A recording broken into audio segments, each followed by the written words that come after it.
Hey, how's it going, guys? Mr. Boss for the win here, and in today's Grand Theft Auto 5 video, I'm going to be talking to you guys about some rather interesting information that has come out of the Leslie Benzies versus Rockstar lawsuit. So if you guys completely missed yesterday, you missed a giant firestorm of an issue between Rockstar Games and Rockstar North ex-CEO Leslie Benzies and Take-Two Interactive / Rockstar North. It was a total showdown. And it was absolutely nuts. Both sides throwing punches, saying one side was in the wrong, other side was in the wrong. I'm not going to go over a ton of the details in this video because I did a pretty in-depth one yesterday. I'll leave that link in the description so you can check it out. Essentially, Leslie Benzies is suing his former employer, Rockstar Games, for falsely terminating him without just cause.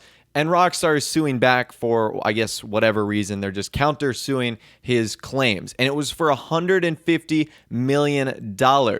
And a lot of people were saying that that is a ton of money. And obviously, that's a huge amount of money. $150 million is nothing to slack about. I'm sure all of us would take that in a heartbeat. But like I said, there's been some fallout in terms of the numbers that have been revealed for GTA 5 and Grand Theft Auto Online. So as you guys know, GTA 5's multiplayer mode that we play, Grand Theft Auto Online, is free, but Rockstar has optional microtransactions known as shark cards. Now, there's multiple levels of shark cards, varying from like $5 to all the way up to $100. And it's for players who want to speed up their progress in the game or get money to buy some of the things that come out with DLCs. And these shark cards are actually turning out to be wildly popular. And the number is pretty insane just how much money Rockstar has made off of shark cards. So as part of this lawsuit, it's actually been revealed that Grand Theft Auto Online has generated at least $500 million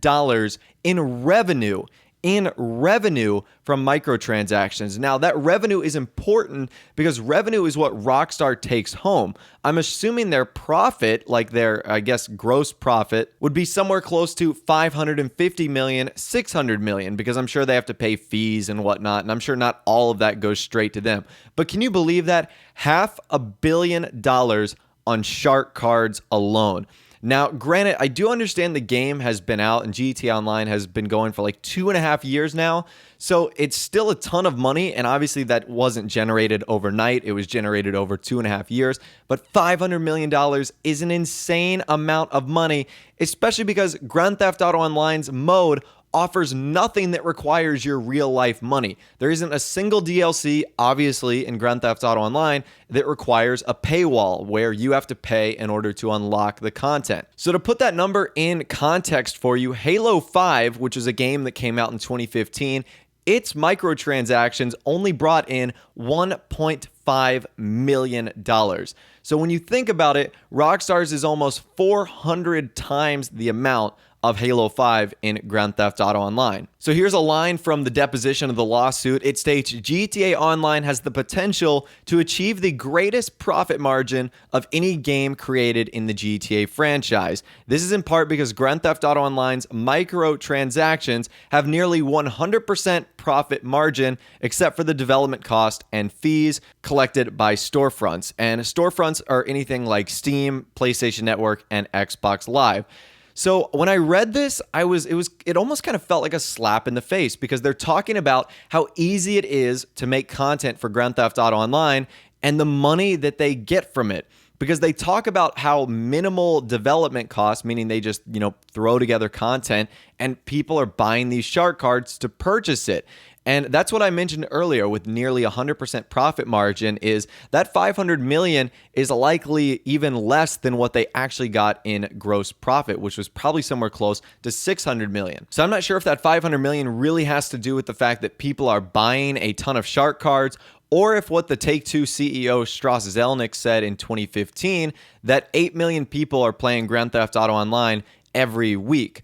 I'm not sure if that's still true, if those numbers still balance out, but clearly the numbers in the books in terms of money ultimately do balance out. And Strauss Zelnick even went on to say that GTA Online is the gift that keeps on giving as it relates to money from microtransactions. So I don't know how favorably Rockstar and Take-Two are being painted as a part of this new lawsuit. I mean, it sounds as if they really unfairly terminated Leslie Benzies, who is the brainchild and mastermind of pretty much the Grand Theft Auto franchise. We'll talk about that in a little bit later. But now it seems as if the new regime under Sam and Dan Houser has been all about just cranking out transactions for Grand Theft Auto Online, as it seems to be the most profitable approach for them. Now, another number that was revealed is that in sales alone, Grand Theft Auto 5 has made over $3 billion, which is an insane amount. I talked about that a little bit yesterday, but that is on like physical copies alone. So they've shipped over 60 million. And they estimate that the revenue from that is going to be in the area of $3 billion. So that's insane. And obviously, with that many people, we still need to talk about why there isn't a single player DLC for Grand Theft Auto 5. And I think this lawsuit really does lay out why there is no single player DLC yet for Grand Theft Auto 5. So obviously it's still under consideration, but the incredible numbers for Grand Theft Auto Online may explain why Rockstar is not rushing to get this DLC out the door anytime soon. That's one reason why I think there's no single player DLC is obviously when you make $500 million from just a few developers adding new content into Grand Theft Auto Online, you want to make the most money you can by doing the least amount of work. That is kind of a theory for everything you do in life. Why would you do more work when it's going to generate less money? That's a pretty common economic theory. However, another reason why I think we have no GTA 5 single player DLC is the departure of Leslie Benzies. I think Leslie Benzies was all about the main core game of Grand Theft Auto. Clearly, he developed GTA 3, Vice City, San Andreas, GTA 4, and Grand Theft Auto 5. And with GTA 4, he was also the architect behind the two incredibly successful DLCs, The Lost and the Damned and The Ballad of Gay Tony. And since he left Rockstar or went on his sabbatical in I think it was either August or September of 2014, that means he would have left not even a year after Grand Theft Auto 5 was released. And with him gone, maybe Sam and Dan Houser had a different vision for how they wanted to go with GTA 5. Instead of going into the single-player route, they wanted to solely focus on Grand Theft Auto Online. So it kind of brings us to the question, if Leslie Benzies was still at Rockstar, would we have already seen a single-player DLC for Grand Theft Auto 5? It kind of begs the question that we might have, especially with a lot of the things that he said, like that he really loves and obviously building the focus on an incredible game, whereas the concept of Grand Theft Auto Online is trying to add new content that's exciting and fresh. So I'd love to hear from you guys in the comment section down below on what pretty much everything we've talked about so far. What do you think about the ridiculous amount of money that Rockstar has made? $500 million in revenue from just shark cards alone, $3 billion total in sales of like physical copies of the disc, and my kind of prediction for why we don't have a single player DLC in Grand Theft Auto 5.